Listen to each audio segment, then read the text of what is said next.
I mean, you'll be in the corner a little bit. Okay, that's fine.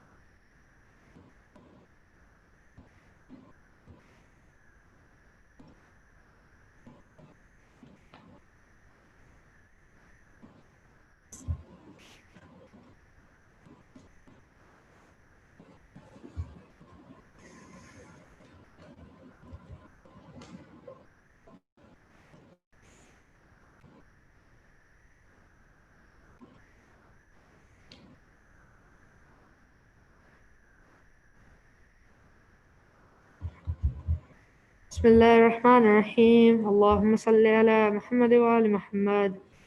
اللهم إني أسألك وأتوجه إليك بنبيك نبي الرحمة محمد صلى الله عليه يا أبا القاسم يا رسول الله يا إمام.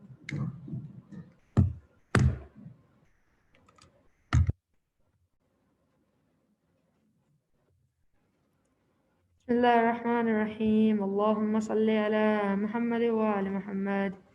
اللهم إني أسألك وأتوجه إليك بنبيك الرحمة محمد صلى الله عليه وآله يا أبا القاسم يا رسول الله يا إمام الرحمة يا سيدنا ومولانا. إنا توجهنا واستشفعنا وتوسلنا بك إلى الله وقدمناك بين يدي حاجاتنا يا وجيها عند الله اشفع لنا عند الله يا أبا الحسن يا أمير المؤمنين يا علي بن أبي طالب يا حجة الله على خلقه يا سيدنا ومولانا. إنا توجهنا واستشفعنا وتوسلنا بك إلى الله وقدمناك بين يدي حاجاتنا يا وجيها عند الله اشفع لنا عند الله يا فاطمة الزهراء يا بنت محمد يا قرة عين الرسول يا سيدتنا ومولاتنا. إنا توجهنا واستشفعنا وتوصلنا بك إلى الله وقدمناك بين يدي حاجاتنا يا وجيهة عند الله اشفعي لنا عند الله يا أبا محمد يا حسن بن علي أيها المجتبى يا ابن رسول الله يا حجة الله على خلقه يا سيدنا ومولانا. إنا توجهنا واستشفعنا وتوصلنا بك إلى الله وقدمناك بين يدي حاجاتنا يا وجيها عند الله اشفع لنا عند الله يا أبا عبد الله يا حسين بن علي أيها الشهيد يا ابن رسول الله يا حجة الله على خلقه يا سيدنا ومولانا. إنا توجهنا واستشفعنا وتوسلنا بك إلى الله وقدمناك بين يدي حاجاتنا يا وجيها عند الله اشفع لنا عند الله يا أبا الحسن يا علي بن الحسين يا زين العابدين يا ابن رسول الله يا حجة الله على خلقه يا سيدنا ومولانا. إنا توجهنا واستشفعنا وتوصلنا بك إلى الله وقدمناك بين يدي حاجاتنا يا وجيها عند الله اشفع لنا عند الله يا أبا جعفر يا محمد بن علي أيها الباكر يا ابن رسول الله يا حجة الله على خلقه يا سيدنا ومولانا. إنا توجهنا واستشفعنا وتوسلنا بك إلى الله وقدمناك بين يدي حاجاتنا يا وجيها عند الله اشفع لنا عند الله يا أبا عبد الله يا جعفر بن محمد أيها الصادق يا ابن رسول الله يا حجة الله على خلقه يا سيدنا ومولانا إنا توجهنا واستشفعنا وتوسلنا بك إلى الله وقدمناك بين يدي حاجاتنا يا وجيها وجيها عند عند الله الله اشفى لنا عند عند الله الله يا أبا الحسن يا موسى بن جعفر أيها القادم يا ابن رسول الله يا حجة الله على خلقه يا سيدنا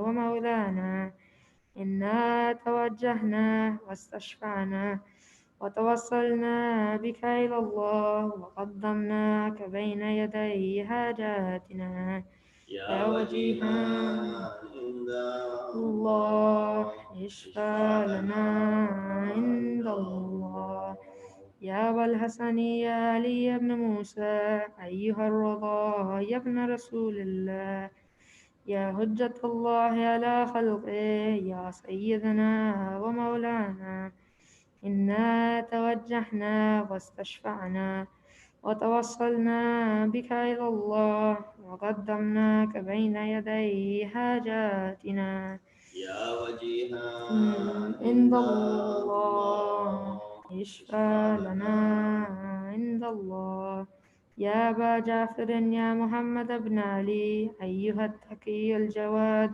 يا ابن رسول الله يا حجة الله على خلقه يا سيدنا ومولانا إنا توجهنا واستشفعنا وتوصلنا بك إلى الله وقدمناك بين يدي حاجاتنا يا وجيها عند عند الله الله اشفى اشفع لنا لنا عند عند الله الله يا أبا الحسن يا علي بن محمد أيها الهادي النقي يا ابن رسول الله يا حجة الله على خلقه يا سيدنا ومولانا إنا توجهنا واستشفعنا وتوصلنا بك إلى الله وقدمناك بين يدي حاجاتنا يا يا وجيها وجيها عند عند الله الله اشفع اشفى لنا لنا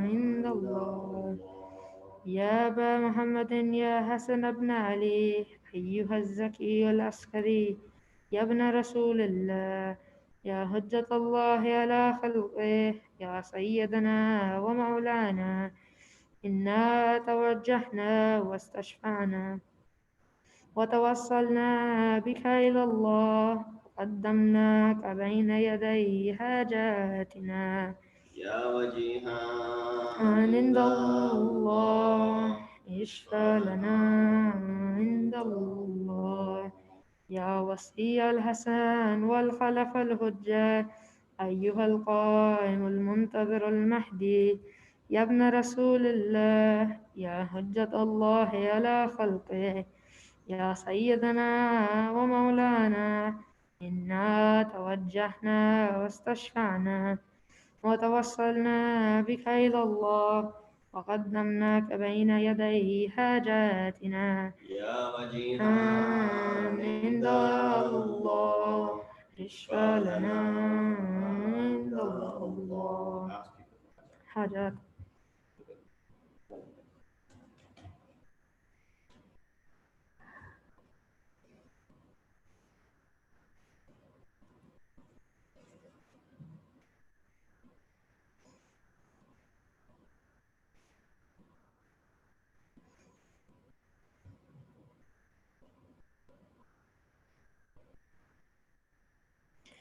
يا سادتي وموالي إني توجهت بكم أئمتي وعدتي ليوم فخري وحاجتي إلى الله وتوسلت بكم إلى الله واستشفعت بكم إلى الله فاشفعوا لي عند الله واستنقذوني من ذنوبي عند الله فإنكم وسيلتي إلى الله وبحبكم وبقربكم أرجو نجاة من الله فكونوا عند الله رجائي يا سادتي يا أولياء الله صلى الله عليهم أجمعين ولعن الله أعداء الله ظالميهم من الأولين والآخرين آمين رب العالمين. صل على محمد. الفاتحة.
أعوذ بالله من الشيطان الرجيم بسم الله الرحمن الرحيم الحمد لله رب العالمين الصلاة والسلام على أشرف الأنبياء والمرسلين خاتم النبيين بالقاسم محمد وأهل بيته الطيبين الطاهرين المعصومين أما بعد السلام عليكم ورحمة الله وبركاته.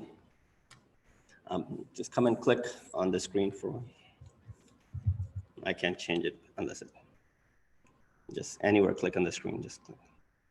Okay, there you go. Thank you. Assalamu alaikum wa rahmatullahi wa barakatuh. Once again, thank you for joining us on this Tuesday night program of Dua Tawassul. Inshallah, tonight, while you heard the recitation of Dua Tawassul, I thought I will discuss some pearls of wisdom from the kalam of Masumin alayhim salatu wassalam. And inshallah, I will be using these three traditions from Usul al-Kafi, the book al-Kafi, which is written by Sheikh al-Qulaini, Thiqatul Islam, Sheikh al-Qulaini. And in volume number 1, page number 43, we have this section which is in reference to ilm and knowledge. And there are three traditions in this reference in this section, and I will share these first three traditions with you in this next 15 minutes that I have, and inshallah we'll conclude at 8:30. First tradition that I have for you in this reference is, it says, Bismillah ar-Rahman ar-Rahim, Iddatu min ashabina an Ahmad ibn Muhammad ibn Khalid an Abihi an Muhammad ibn Sinan an Talha ibn Zayd قال سمعت أبا عبد الله يقول العامل على غير بصيرة كالسائر على غير الطريق لا يزيده سرعة السير إلا بعده. A tradition which is, in Al-Kafi, Sheikh al-Qulaini narrates a hadith from different companions. And so the silsila of transmission leads back to Imam Ma'soom. Usually it leads back to 6th Imam or the 5th Imam. And, in even some cases, it will lead back to other Ma'soomin. depends on the number of transmitters that he has in between. Now, there are names that I recited for you for a purpose because I just wanted to give a quick reference to it. He uses the word iddatun min ashabina, a member of our fellow Shia. So, he's got these ashab, his companions, that he trusts a great deal. And there are 3 different sets of these ashab, which includes 4 or 5 of his very close companions. And he narrates from one of them. So because he uses them a lot, he refrains from using their names. But when he says iddatun min ashabina, that members of our fellow Shia, that means he's referring to one of those. So he says in this tradition, which eventually is from Talha ibn Zayd, who said that I heard our 6th Imam, Imam Jafar as-Sadiq alayhi salatu wassalam, who said, يَقُولُ الْعَامِلُ عَلَى غَيْرِ بَصِيرَةٍ. He who acts without insight is like him who travels the wrong path.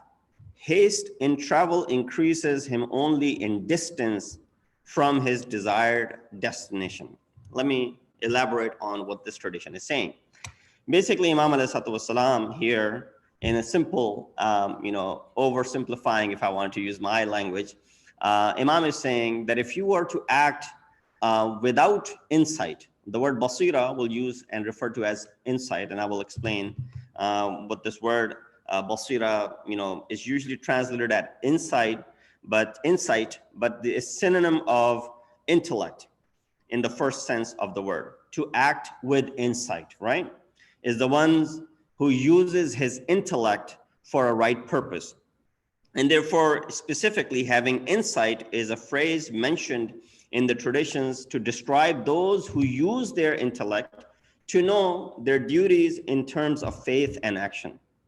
So therefore, we find that if a person uses insight to do something, uses his intellect to do something, then it's all good.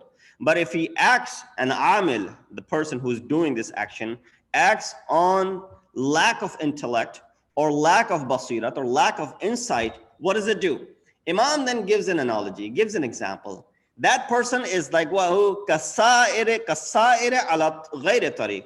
He's like a traveler who travels on the wrong path. So let's say you wanted to go from here to New York City. Let's say you wanted to drive to New York City. But if you head southbound on Turnpike, then you're not getting to New York City. And the faster you go, what is happening? Further away from New York City you're getting, right? So your speed is not going to make you closer. It'll actually going to do what? It's going to make you go further away and away. So if you were actually going slower, southbound is still, you would be getting away from New York City, but at a slower pace. So sur'at, the speed here is of no use because the speed is actually negating the fact that you're actually getting further away at a quicker pace. So if we believe in God, because our intellect dictates that the temporal cosmos must have a creator who has vast knowledge and manages its affairs, then what? We have insight. That means we have acted upon insight. If we believe in the Prophet, because our intellect dictates that we must believe in someone or anyone who claims to be a prophet and produces a true miracle and substantiates his claim, then what? We have acted on our insight.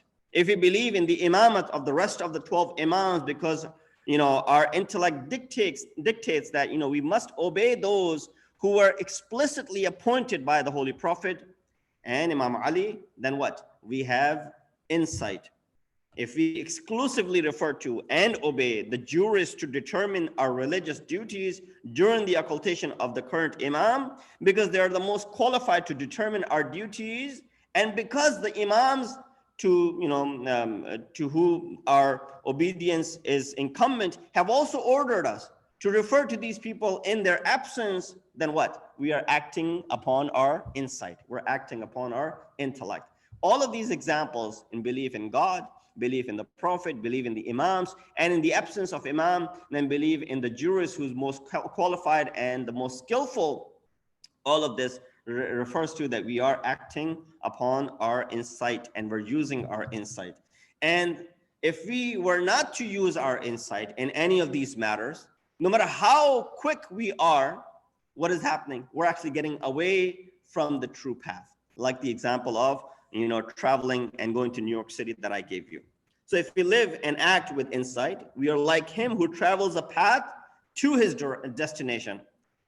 If we don't do this, then if we fail to use our intellect, then thereby fail to believe in God and the Prophet and the Imams, and we fail to follow the most skilled jurist, we are like him who travels aimlessly, just wandering around, and they will never reach the destination without knowing where he means to go.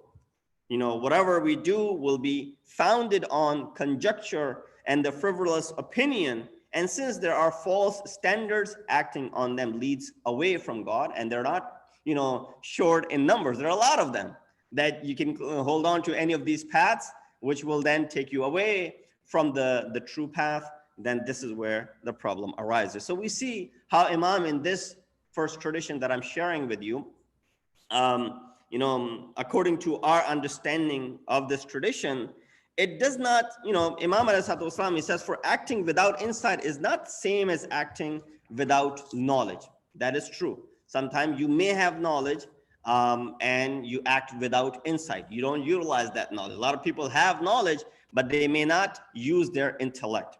So this tradition basically teaches us the following. Number one, if we do not use our intellect, any amount of action can only lead us away from God. Number one. Number two, if we do not use our intellect, the more we act, the further we will get from God. So this is simple in this reference. So I just try to oversimplify this. Second tradition, and inshallah the third tradition is actually shorter than this, so we'll be able to manage both of them within the time frame that we have. Again, from Muhammad ibn Yahya and Ahmad ibn Muhammad and Isa, Muhammad ibn Isa and Muhammad ibn Sinan and ibn Muskan and Hussein al-Sayqal قال سمعت أبا عبد الله. Here, Hussein ibn Sayqal is the last person who said that I heard our sixth Imam, Imam Jafar al-Sadiq alayhi salatu wasalam, who said, God does not accept لا يقبل الله عملا إلا بمعرفة ولا معرفة إلا بعمل فمن عرف دلته المعرفة على العمل ومن لم يعمل فلا معرفة له ألا إن الإيمان بعضه من بعض. He says God does not accept an act of devotion unless it is coupled with correct belief. And there can be no correct belief unless it is coupled with action. So you always hear in Quran, آمنوا وعملوا الصالحات, right? For example, وَالْعَصْرِ إِنَّ الْإِنسَانَ لَفِي خُسْرٍ إِلَّا الَّذِينَ آمَنُوا وَعَمِلُوا الصَّالِحَات. So Iman and Amal come together. Thus, if one has correct beliefs, his beliefs will guide him to act. And if one does not act, then this indicates that he has no correct beliefs. Let it be known, the parts of Islam are equal in importance. So you can't just take some and neglect some. You can't just go ahead and use some and disregard or discard others. Ayat of Quran, I can't recall it, but I'll phrase the translation of it, that are you like those who believe in some and those who disbelieve in some? Are you like those يؤمنون ببعض ويكفرون ببعض? Those who believe in some, and they disbelieve in some. You said, no, I believe in everything. I'm not one of those people who says, I believe some and I don't believe in certain things. Every single one of us, we are victim to this, that, we don't practice 100% as far as what our religion dictates. Everyone has shortcomings. That is understandable. But whatever is being dictated by, Quran, a lot of us, we believe in certain parts of it. I mean, we may say we believe in 100% all parts of Quran, but we don't put it to action. That's where the problem is. For example, Quran says, إِنَّمَا الْخَمْرُ, for example, as far as alcohol is concerned, it's haram. So while a person acts on the fact that alcohol is haram and I'm not going to consume it, and he acts on this, this command of Quran, but he neglects the other act, which Quran says, aqim as-salat, establish the prayer. He said, no, I don't drink, but yeah, I don't pray, for example. So that means what? This is an individual. This is the example of a person who believes the entire book, believes in the entire book, harf bi harf, that it is the word of Allah, and I believe in the entire book. This is my iman. But when it talks about khamr, alcohol, he believes that yes, it's haram. I had never touched it. I'm never going to touch it. But when it comes to, for example, aqim as-salat, this is where I'm weak. Either I don't pray or I rarely pray, right? So it's not like I'm denying the prayer. I'm not munkir salat. I'm just tariq salat. So this is the category that Imam ﷺ is mentioning. So the word ma'rifah literally means knowledge or cognizance. Translator has construed it in this tradition to mean belief in all in which one is obligated to believe. Among the beliefs that a person must have is a belief in God's right to be obeyed. That is something which Allah subhanahu wa ta'ala has dictated to us, that he has to be obeyed and he has to be worshipped. As our creator and absolute benefactor, he holds exclusive right to command us and to be obeyed by us.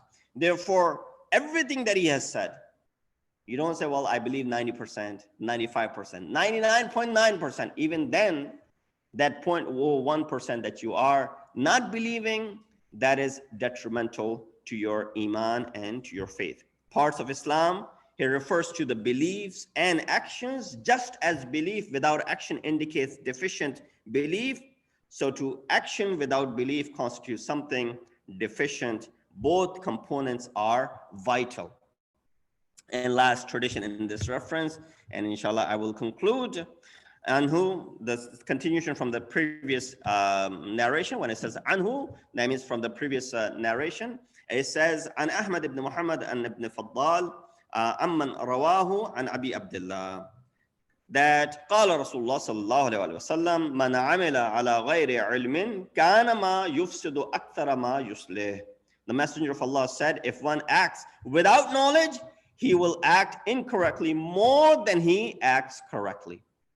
So if you use lack of knowledge, or if you don't utilize knowledge, I'll give you an example.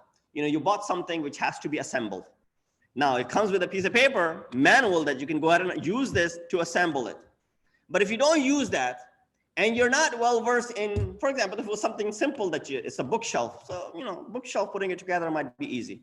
But if it was something which was more complicated, has more pieces and parts, and you neglect the manual that it is coming with, then of course, there's more, as Imam is saying over here, ma yufsidu akthara ma yuslih. You will do more incorrect than you will be doing correct. So this is, a statement. The statement applies equally to our worldly as well as our religious acts. When it comes to our religious acts, if we act without knowledge, then, of course, we're going to be ruining a lot of our acts. I prayed, but I prayed without knowing how to pray, for example. I just said whatever I felt like saying.